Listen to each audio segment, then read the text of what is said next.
It's so difficult to understand the rebellion in this week's Parsha. Korach challenges Moshe over whether Moshe was actually appointed by God. How can he do that? Look at the evidence in front of him. Moshe was God's hand-picked spokesperson to Pharaoh.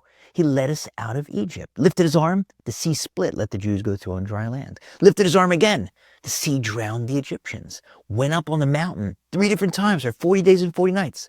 No backpack, no hydration, no food, no sleeping bag.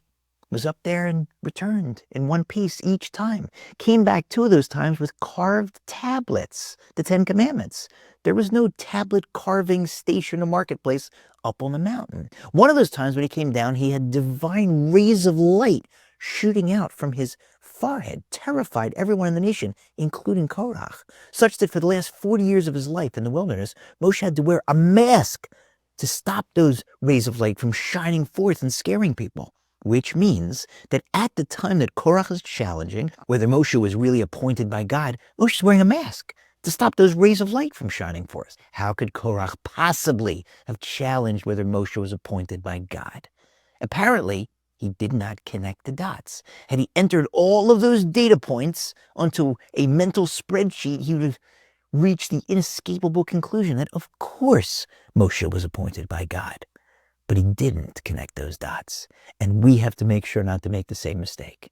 The Israeli Army and Air Force deserve applause for their bravery and their ingenuity. That army has been punching above its weight time and again. I don't know if there's ever been a nation that punched above its weight like that. Well, actually, let me think about that. There was Abraham, who with his ragtag band of 318 men beat 4 kings and their armies. There was David Hamelech, before he became the king, who slew the giant Goliath. There were the Maccabees. There was the Israeli army in 1948 and 67 and 73. I wonder, are we starting to see a pattern?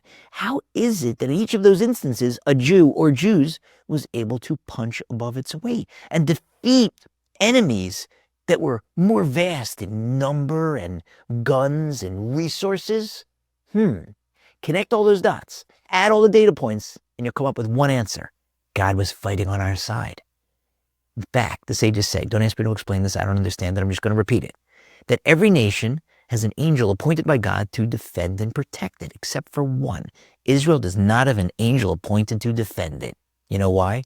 Because God himself defends it. But past performance is no guarantee of future results. And so we have to make sure every day during these difficult, trying, scary times to keep thanking God for all the protection and defense that he's given us, all the successes that he's given us, and keep praying and praying for more. We can't rest on our laurels. We have to keep praying that he'll continue to defend our brethren over in Israel.